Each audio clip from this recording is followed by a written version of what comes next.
Diaz, SSLC കയറാൻ പോവാണ്, അല്ലെങ്കിൽ ക്ലാസ്സുകളൊക്കെ നമ്മൾ ഓൾറെഡി അസ്ത്രയിലൊക്കെ തുടങ്ങിക്കഴിഞ്ഞു അല്ലേ.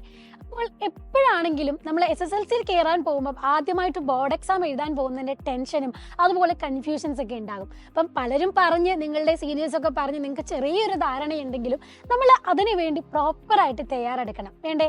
യെസ്.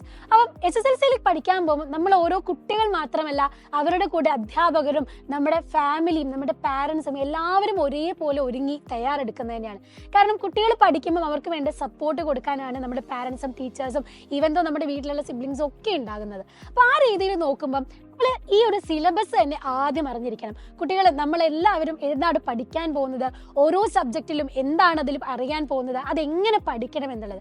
കുട്ടികൾക്കിപ്പം നമ്മൾ ഓരോ കേസ് നോക്കുമ്പോൾ ചിലർക്ക് മാത്സ് ആയിരിക്കാം ടഫ്, ചിലർക്ക് ഫിസിക്സ് ആയിരിക്കാം, ഇനി ചിലർക്ക് ബയോളജി ടഫ് ആയിരിക്കാം. ഓരോരുത്തർക്കും അവരുടേതായ രീതിയിൽ സബ്ജക്റ്റ് വ്യത്യാസം വരാം. അപ്പം അതിനനുസരിച്ച് സബ്ജക്റ്റ് എങ്ങനെ പഠിക്കണം എന്നുള്ള ഐഡിയ നമുക്ക് ആദ്യം വേണം.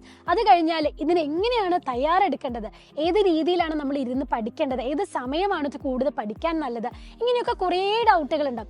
ഇപ്പൊ തന്നെ കുറേ കുട്ടികൾ നമുക്ക് തന്നെ മെസ്സേജ് അയച്ച് ചോദിക്കുന്നുണ്ട്, മിസ്സേ രാവിലെയാണോ രാത്രിയാണോ പഠിക്കേണ്ടത്, അതോ നോട്ട് ഉണ്ടാക്കി പഠിക്കണോ, അതോ വായിച്ച് പഠിക്കണോ, ഇങ്ങനെ കുറേ കൺഫ്യൂഷൻസ് നിങ്ങൾക്ക് ഉണ്ട് അല്ലേ.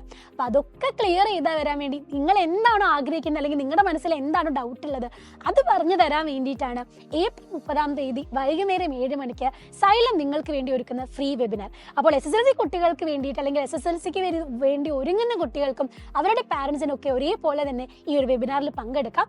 അപ്പോൾ ഈ സബ്ജക്റ്റിനെ കുറിച്ചാണെങ്കിലും സിലബസിനെ കുറിച്ചാണെങ്കിലും എങ്ങനെയാണ് പ്രിപ്പയർ ചെയ്യേണ്ടത് എന്നുള്ള രീതിയിലാണെങ്കിലും ഒരു പ്ലാൻ സെറ്റാക്കാൻ, ഒരു സ്ട്രാറ്റജി സെറ്റാക്കാൻ ഒക്കെ ഈ ഒരു വെബിനാർ നിങ്ങൾക്ക് വളരെയധികം ഉപകാരപ്പെടും. അതുകൊണ്ട് ഒരിക്കലും ഈ ഒരു ചാൻസ് മിസ്സാക്കാതിരിക്കുക. അപ്പോൾ താഴെ കാണുന്ന QR കോഡ് സ്കാൻ ചെയ്ത് എത്രയും പെട്ടെന്ന് രജിസ്റ്റർ ചെയ്യുക. കാരണം ഒരു വെൽ സ്റ്റാർട്ട്, ഒരു വെൽ ബിഗിനിങ് എപ്പോഴും നല്ലൊരു ഗുണമായിരിക്കും. അപ്പോൾ ഇത് മിസ്സാക്കാതെ അതിൽ നിങ്ങൾക്ക് കിട്ടുന്ന ഏറ്റവും ബെനിഫിഷ്യൽ ആയിട്ടുള്ള കാര്യങ്ങളൊക്കെ ഏറ്റെടുത്ത് നല്ല രീതിയിൽ തന്നെ SSLC പഠനം നമുക്ക് ആരംഭിക്കാം. Okay, see you there, by.